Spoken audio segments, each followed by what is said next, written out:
Au milieu de la foule, Francine attend l'ouverture de l'audience. Dans quelques minutes, son mari va entrer dans le box des accusés. Francine est la victime de ce procès. Il y a 3 ans et demi, son mari Alain lui a tiré dessus avec son fusil de chasse. La seule idée de se retrouver face à lui l'angoisse terriblement. Ça va passer, j'espère, ces 3 jours, parce que, je pense une fois assise, ça ira déjà mieux. Mais ça m'énerve quand même, hein, il y a tout le corps qui tremble. Alain, son mari, entre dans le box des accusés. Les 2 ex-époux ne s'étaient pas revus depuis le drame. Bon, déjà, il est derrière une vitre, il ne peut rien me faire. Non. Francine n'aurait jamais imaginé s'asseoir un jour dans une cour d'assises, en face de son mari. Le drame commence par une banale histoire de divorce. Madame Haïfi, elle est venue me voir à la base pour divorcer. J'aurais jamais pu croire que j'apprendrais un jour que son mari avait tenté de l'assassiner. Maintenant, c'est vrai que dans la vie d'un avocat, je pense qu'on rencontre beaucoup de gens dans des situations critiques, difficiles. On a souvent parfois du mal à imaginer le pire, et là on a failli aller vraiment au pire. Francine s'en est sortie par miracle, mais elle reste traumatisée. C'est quelqu'un qui a peur, qui souffre et qui angoisse qu'un jour sa vie s'achève au bout d'une arme. Pendant 3 jours, la cour et les jurés vont devoir répondre à la question suivante. Alain Évy a-t-il délibérément tenté d'assassiner sa femme ou a-t-il seulement voulu la blesser, comme il le prétend? Tout commence par une histoire d'amour. Francine rencontre Alain en 1983. Il habite dans le village voisin. Elle a 17 ans, il en a 22. C'est le début de leur union. À cette époque, Francine est couturière, Alain menuisier. Ils décident très vite de vivre ensemble. Il a dit, tu sais, on pourrait construire et le jour du mariage, on aurait au moins une maison. J'ai dit, ah ouais, pourquoi pas, si ça te dit, oui. Ben là, entre parenthèses, il a commencé à construire. Et 3 ans après, on s'est mariés, on est rentrés dans la maison la nuit de noces. La maison est située à Hohenheim. Alain l'a construite entièrement de ses mains avec son père maçon. Il en est fier et malgré le fait qu'il habite avec Francine et leurs enfants, il se considère comme l'unique propriétaire. Il a toujours dit, c'est ma maison, tu habites dans ma maison. Il l'a construit lui, mais on a quand même aménagé ensemble, on a choisi les meubles ensemble, tout ce qu'il fallait, quoi. Les 2 enfants grandissent, les années passent, mais après 20 ans de mariage, le couple ne s'entend plus. Francine décide de quitter Alain. Elle a 40 ans.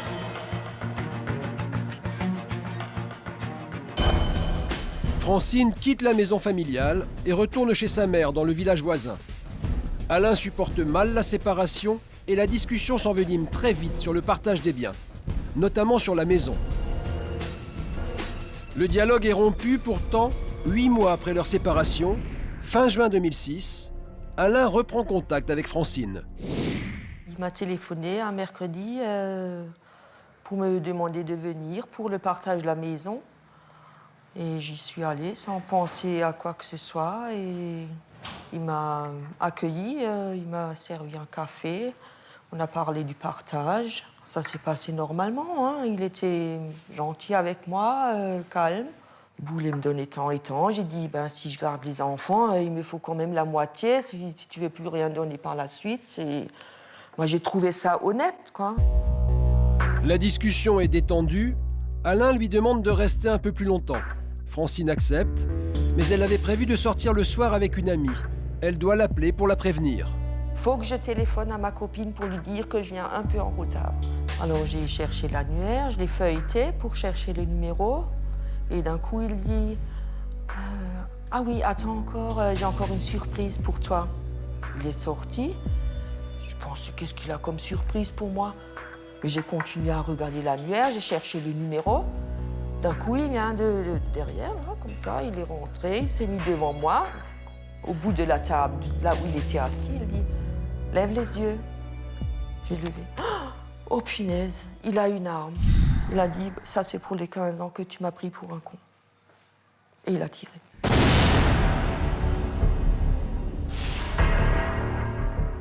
Alors j'ai dit, oh, maintenant tu m'as tué. Il a dit, ben oui. Alors j'ai réalisé que je pouvais encore parler, que j'étais même pas morte. Et j'ai fait demi-tour et j'ai couru chez les voisins. Francine se réfugie chez les voisins et s'écroule dans leur entrée. Ils lui apportent les premiers soins avant d'appeler le SAMU. Elle échappe à la mort par miracle, mais les séquelles sont terribles. Elle garde 47 plombs dans le corps. J'ai pas d'autonomie de la main droite. Hein. C'est le nerf cubidal est sectionné. J'ai une grosse cicatrice au bras. En été, c'est vraiment pas beau. Hein. Moitié de la poitrine qui est partie, une cicatrice au ventre. Plein de plomb dans le ventre. Des fois, on n'arrive pas à digérer. Vous avez toujours des problèmes de digestion. Mon corps, il a toujours comme de la fièvre. Retour au palais de justice de Strasbourg. Comme toujours devant une cour d'assises, le procès commence par le rappel des faits. Un moment douloureux pour Francine qui se retrouve assise, à côté de l'arme avec laquelle son mari a essayé de la tuer. Devant l'angoisse de Francine, l'huissier retourne l'arme pour la rassurer. L'arme est vide. Hein. L'arme est vide. C'est ceux qui la tiennent qui sont dangereux, c'est pas les armes à la main. Je vous assure que l'arme est vide.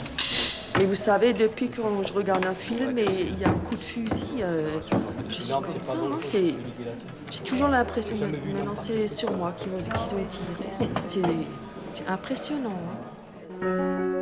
Devant la cour, Francine raconte le piège dans lequel son mari l'a attirée cet après-midi-là et la mort qu'elle a vue en face d'elle. Puis l'audience se poursuit par l'étude de la personnalité de l'accusé. Les différents témoins qui se succèdent décrivent un homme travailleur, attaché au respect des anciens et aux traditions. Ils affirment que sa rencontre avec Francine a été un bouleversement dans sa vie. Les témoins affirment aussi qu'Alain porte beaucoup d'attention à son image. Il lui faut une jolie femme, de beaux enfants et une grande maison pour étaler sa réussite sociale aux yeux de tous. Les témoignages révèlent une autre facette de la personnalité d'Alain Évy. Ils décrivent un homme têtu qui supporte mal la contradiction, comme l'a expliqué à la barre la sœur de Francine. C'était vraiment un homme très agressif. Même à des gens qui lui voulaient rien, s'il n'avait pas raison, il était agressif. Il n'arrêtait plus, il continuait sur son obsession. Il était obsédé par sa parole.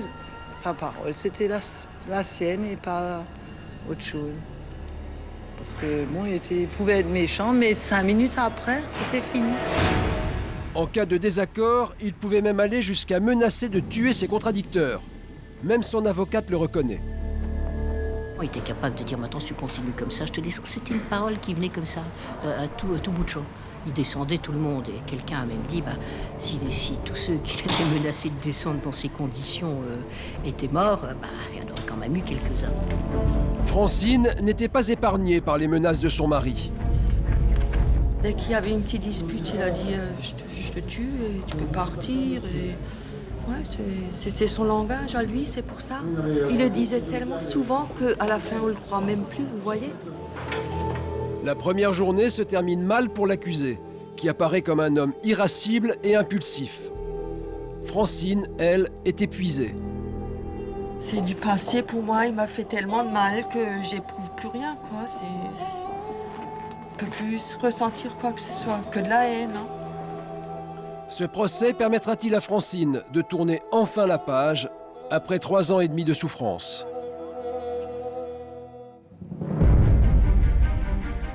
Au matin du 2e jour, elle arrive la première au palais de justice.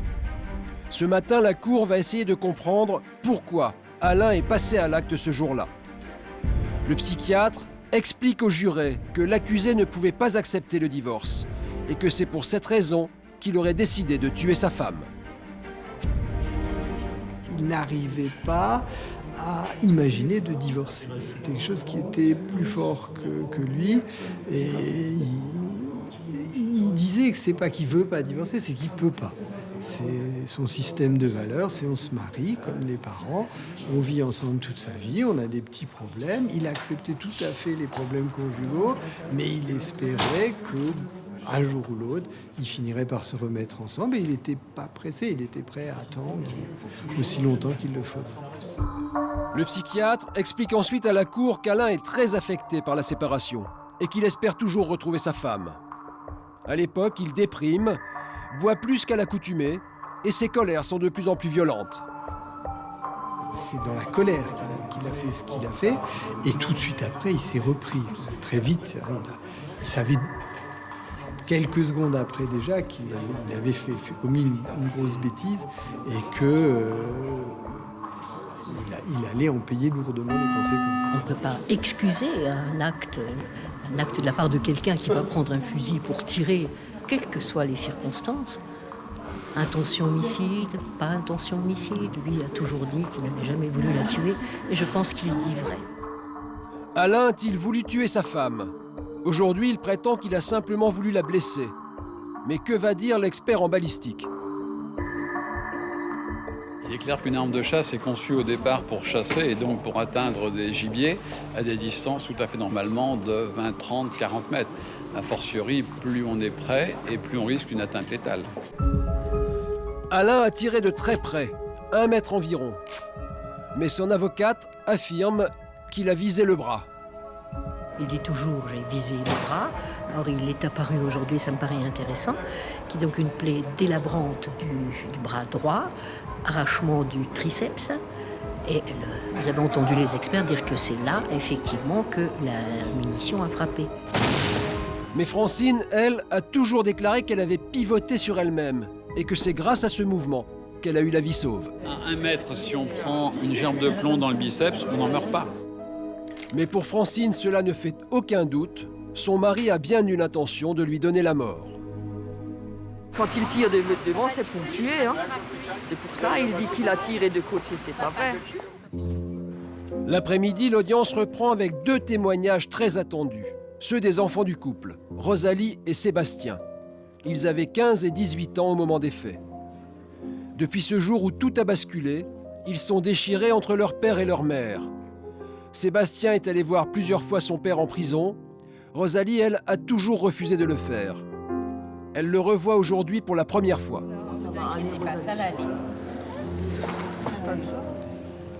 Comment témoigner contre son père? Lorsqu'il se présente à la barre, Rosalie et Sébastien sont saisis par l'émotion. Les mots ne sortent pas. Rosalie éclate en sanglots. Mais pour les enfants, je trouve que c'est le plus dur. Hein. C'est le plus Mais oui. Mais non. Mais c'est quand... Elle est à bout de force, la fille. Elle ne pouvait pas parler. Pour elle, c'est le plus... Quand je le vois, elle dit, il est encore fier. Oui, ça va. Bon, c'est dur, hein, mais... C'est un moment qui est difficile et on en a tous conscience. Elle voulait tellement dire et elle n'arrivait pas. Mais c'est pas la peine, c'est pas la peine. Les enfants, tant Rosalie que Sébastien, ont été amenés à témoigner. C'est vrai que je pense que c'était douloureux pour eux et je pense que c'était peut-être pas nécessaire. Puisqu'il faut rappeler qu'en matière de divorce, les enfants ont une interdiction de témoigner dans le divorce de leurs parents. Là, c'est comme si on leur demandait effectivement de prendre position dans le litige qui a opposé leurs parents et dans les faits qui ont été évoqués devant la cour d'assises. Et je pense que pour des enfants, c'est terrible. Fin de la 2e journée. Ce soir, Francine et sa famille vont faire bloc autour des enfants pour les réconforter. 3e et dernier jour du procès. C'est aujourd'hui que le verdict va être rendu. Et Francine angoisse à l'idée qu'Alain puisse un jour se retrouver dehors. C'est sûr que j'ai peur, mais je peux rien y changer. Mais non. C'est pour ça. N'importe où je vais, il me trouvera quand il veut le faire. Ah oui? Il me trouve. La matinée commence par la plaidoirie de l'avocate de Francine. Pendant une demi-heure, Maître Vramout explique aux jurés que l'accusé a bien eu l'intention de donner la mort. J'ai axé cette plaidoirie sur 3 points. Premier point, sur la peur qu'elle a ressentie au moment, surtout, où elle a vu son mari braquer l'arme sur elle. Deuxième point que je voulais que les jurés gardent en mémoire, c'est la souffrance qui ne la quitte plus depuis les faits. Et enfin, ma démarche était aussi de démontrer en filigrane que je pense que M. Ivy était déterminé à la tuer et non pas seulement à la blesser comme il le soutient. C'est ensuite au tour de l'avocat général de prendre la parole. Il requiert une peine de 13 à 14 ans de prison. C'est quelqu'un qui a un casier judiciaire vierge, qui est inconnu de la justice, qui n'a jamais eu le moindre problème. Par contre, la froideur, la détermination avec laquelle il a commis les faits le 30 juin 2006 ne plaide pas en sa faveur. C'est une détermination, un acte qui, à ce moment-là, peut être considéré comme réfléchi parce que commis dans le calme. Et c'est un élément qui va, au contraire, aller à son encontre. L'avocate de l'accusé va tenter de convaincre les jurés que son client était un homme en souffrance.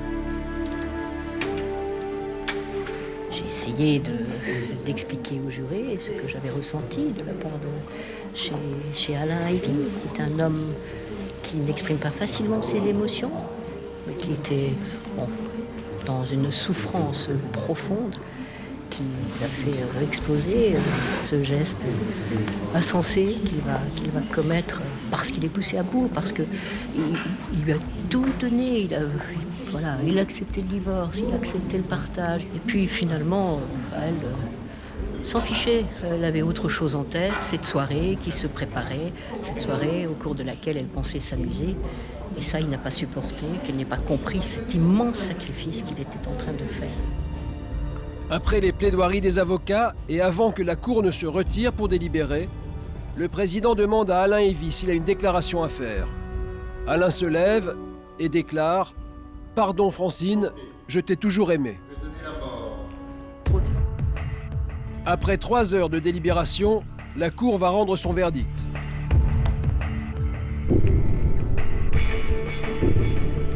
Alain Ivy est condamné à 13 ans de réclusion criminelle.